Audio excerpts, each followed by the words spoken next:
My first cabane à sucre bite ever.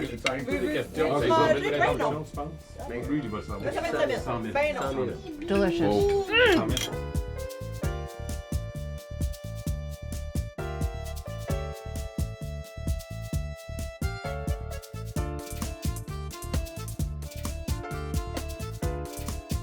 For this episode of Beyond the Plate, we just pulled into the quaint town of Mirabel, where we are standing in front of a 200-year-old family home of Montreal Plaza chef Charles-Antoine Crete.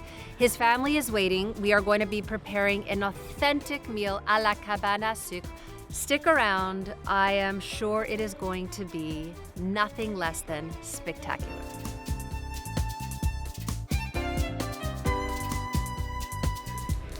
What do you think it takes to be a great chef today?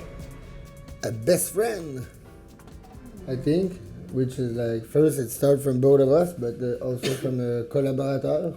I think to be a good chef, the basic is to be a great leader. Because the more you know, the more you have the responsibility to transmit. Like even if you're, let's say, a waiter that like is studying to become a social worker, the value you get here, which is like be a team player, care about others, be polite, all of this, you'll carry it. And after like how to cook a duck breast, that's the easy part. Dis-moi, qu'est-ce qui se passe là? Ben ça, ici là, c'était a tool shed. And then one night, Papa, he had the great idea, transform the tool shed into a sugar shack. And the same day by noon, we were eating Sugar Shack. It was not that fancy at the time, not that is it fancy now. And then every year, like we always do like 5 or 6 cabanes. There's no reinvention. It's carré au sirop d'érable, de sucre à crème, des oreilles de Chris, ham, jambon, everything my mom does.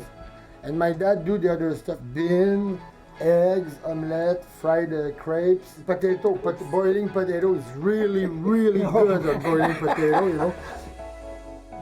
What do you think is the biggest misconception about him and then about the restaurant itself? That it's a crazy, disorganized place, and he's crazy. He is crazy in a sense, but he's actually a lot more organized than I am.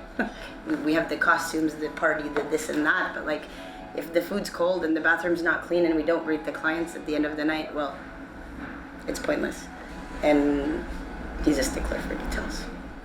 He's a what? Stickler for details. Stickler? Yeah. I just learned a new word. It's not about him, it's about everybody else. And I think sometimes that's the thing, is people think that Charles is like such a big personality that takes a lot of space or whatever, but this exists because everybody else exists. Yeah. Donne-moi un mot qui représente cet homme-là. Je pense que je pourrais dire la folie. Like un électron libre. Free spirit. Libre. Il s'empêche pas, il se met pas des limites, ni de contraintes. Ça, c'est surprenant parce que depuis qu'il est petit, là, il travaillant, il n'arrête pas, puis il a toutes sortes d'idées, puis il les amène où il veut, à exécution. Me, my dad was a sculptor, carpenter, and my mom was my mom. And I grew up into a workshop, I grew up into a dream. Fun and laugh and love is always in there. I was 9 years old, I wanted to become a chef, but I will always work and still work every day to invent the perfect world that I want to live in, you know. To me, the freedom is to be with the people I love. What was the chance that like a boy from Saint-Augustin Mirabel and a girl born like in Manila, Philippines, I said maybe one day we should open a restaurant, and 15 years later we did it. That was like such not a probability, but now there's like 55 people that like make a living, and like the staff, like if the whole team is happy, we're gonna make people happy. It'd be a nonsense to say we're all gonna be unhappy, but as soon as we open and the customer comes, then we're gonna make people happy. Is what I mean? Like priority is us.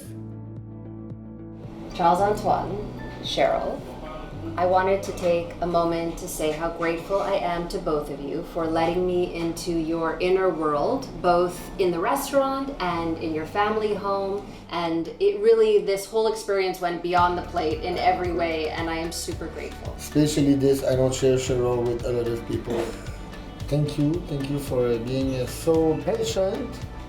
And we should have like a threesome hug. Let's go.